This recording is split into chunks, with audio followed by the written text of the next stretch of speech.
বান্দা তোকে আমি তাহাজ্জুদে পাইলাম না,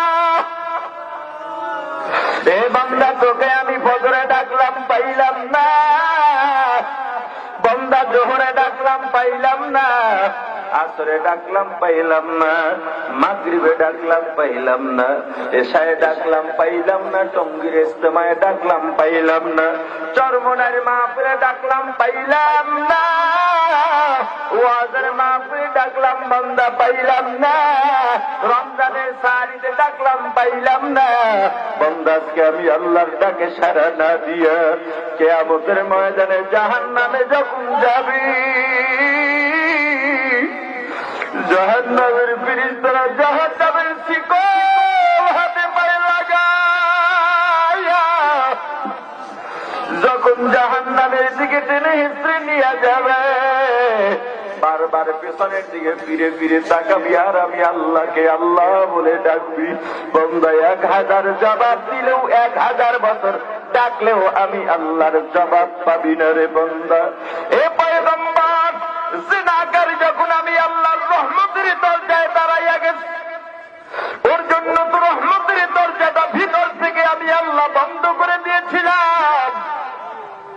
ও বারবার নক করে আর বলে আল্লাহ আল্লাহ আল্লাহ, ভুল করছি আল্লাহ মাফ করে দেন, জীবনে আর অন্যায় করবো না। আমি আল্লাহ ভিতর থেকে জাগাইয়া দিলাম, না না তোকে আর মাফ করা যাবে না, তুই আমি আল্লাহর নাফরমানি করেছ, আমি আল্লাহর কুদরত অন্তরে বড় কষ্ট দিয়েছ, আমি আল্লাহর ছেলে নাই, মেয়ে নাই, মা নাই, বাবা নাই, তোকে বড় আদর করে বেড়াইছিলাম। বান্দা এত সুন্দর করে আমি আল্লাহ তোকে বানাইছি,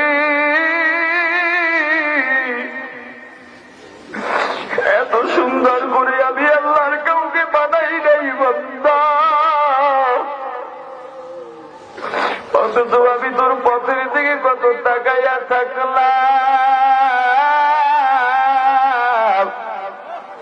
আমি আল্লাহর ডাকে সাড়া দিলি না।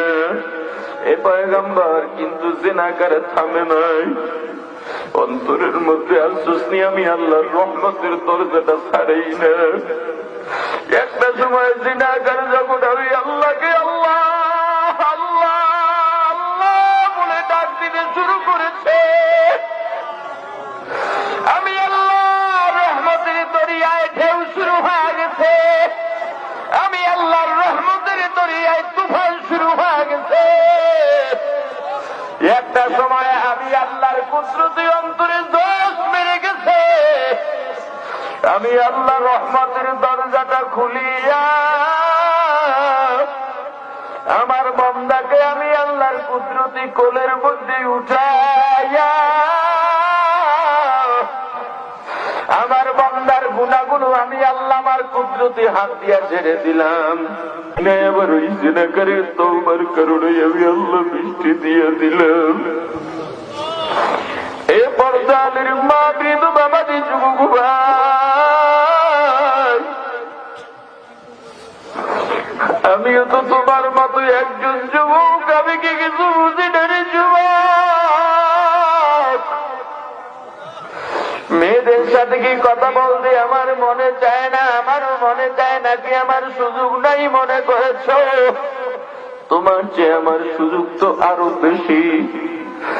এ যুবক, আমি যদি গান গাইতাম বড় স্টার হতে পারতাম, আমি যদি ইঞ্জিনিয়ারিং পড়তাম তোমার মতো ইঞ্জিনিয়ার হইতে পারতাম, আমি যদি ডাক্তারি পড়তাম তোমার মতো ডাক্তার হইতে পারতাম। কিন্তু লক্ষ্য করে দেখলাম আমার কত সমবয়সী যুবক দুনিয়াত হইতে পারতাম, আমি যদি ডাক্তারি পড়তাম তোমার মতো ডাক্তার হইতে পারতাম। কিন্তু লক্ষ্য করে দেখলাম আমার কত সমবয়সী যুবক দুনিয়ার থেকে আমার আগেই বিদায় নিয়ে গেছে। আমার কত সমবয়সী যুবক মোটর সাইকেল অ্যাক্সিডেন্টে দুনিয়ার থেকে বিদায় নিয়ে গেছে। এ যুবক, এই দুনিয়া স্থায়ী নয়, স্থায়ী নয়। সন্তান 3 বছর পর্যন্ত বাড়িতে আসে না, ঢাকার থেকে বাবার কাছে ফোন দিতে, বাবা এবার রমজানের ঈদ আমি তোমাদের সাথে করব, তোমাদের ঈদের বাজারও আমি নিয়ে আসবো, তোমরা বাজার করবা না। বাবাও খুশি, মাও খুশি, সবার সাথে গল্প করে বেড়ায়। আমার সন্তান 3 বছর পরে বাড়িতে আসবে, ঈদের বাজার নিয়ে আসবে। আমাদের যে আনন্দে আর কে আছে। 27 রাতে ফোন দিছে, বাবা আমি এই সুবিধকালীর গাড়িতে ঢাকার থেকে উঠলাম, ফজরের নামাজ তোমাদের সাথে একসাথে পড়বো। খবর পাইয়া মা ঘুমান না, বাবা ঘুমান না, নামাজে দাঁড়িয়ে গেছেন, সন্তানের জন্য দোয়া করতেছেন। ফজরের আজান হয়ে গেছে, সন্তানের জন্য অপেক্ষা করতেছে, কিন্তু সন্তানের কোনো খবরও নাই। মা বাবা নামাজ আদায় করে তাকায় আছে পথের দিকে, সন্তান কেন আসে না। 8টা 9টা যখন বেজে গেল, সন্তানের মায়ের মনের মধ্যে ছটফটানি শুরু হয়ে গেছে। সন্তানের বাবাকে ডাক দিছে, সন্তানের বাবা, সন্তান তো ফজরের নামাজ আমাদের সাথে পড়ার কথা, এখনো কেন আসেন, একটা ফোন লাগাও। সন্তানের বাবা ডেকে বলে, বিবি আফসোস করো না, টেনশন করো না, হয়তো বাজার, হয়তো ঈদের সময় একটু জ্যামে পড়েছে, চলে আসবে। এটা বলে বাবা বাইরে নেমে গেল। 10টা 11টা, সন্তানের খবর নাই। এবার বাবার মনের মধ্যে একটু চিন্তা শুরু হয়ে গেছে। মোবাইলে যখন ফোন দিচ্ছে অপর প্রান্ত থেকে অপরিচিত কণ্ঠ, বাবা একটা চিৎকার দিছে, বাবা তুমি কে? আমার কলিজার টুকরা সন্তান কই? এটা তো আমার সন্তানের কণ্ঠ নয়। অপর প্রান্ত থেকে দেখি বলে, আপনি কে? বলে, আমি মোবাইলওয়ালার বাবা। বলি, ও মোবাইলওয়ালার বাবা, এখনো কি বাড়িতে ঘুমাও?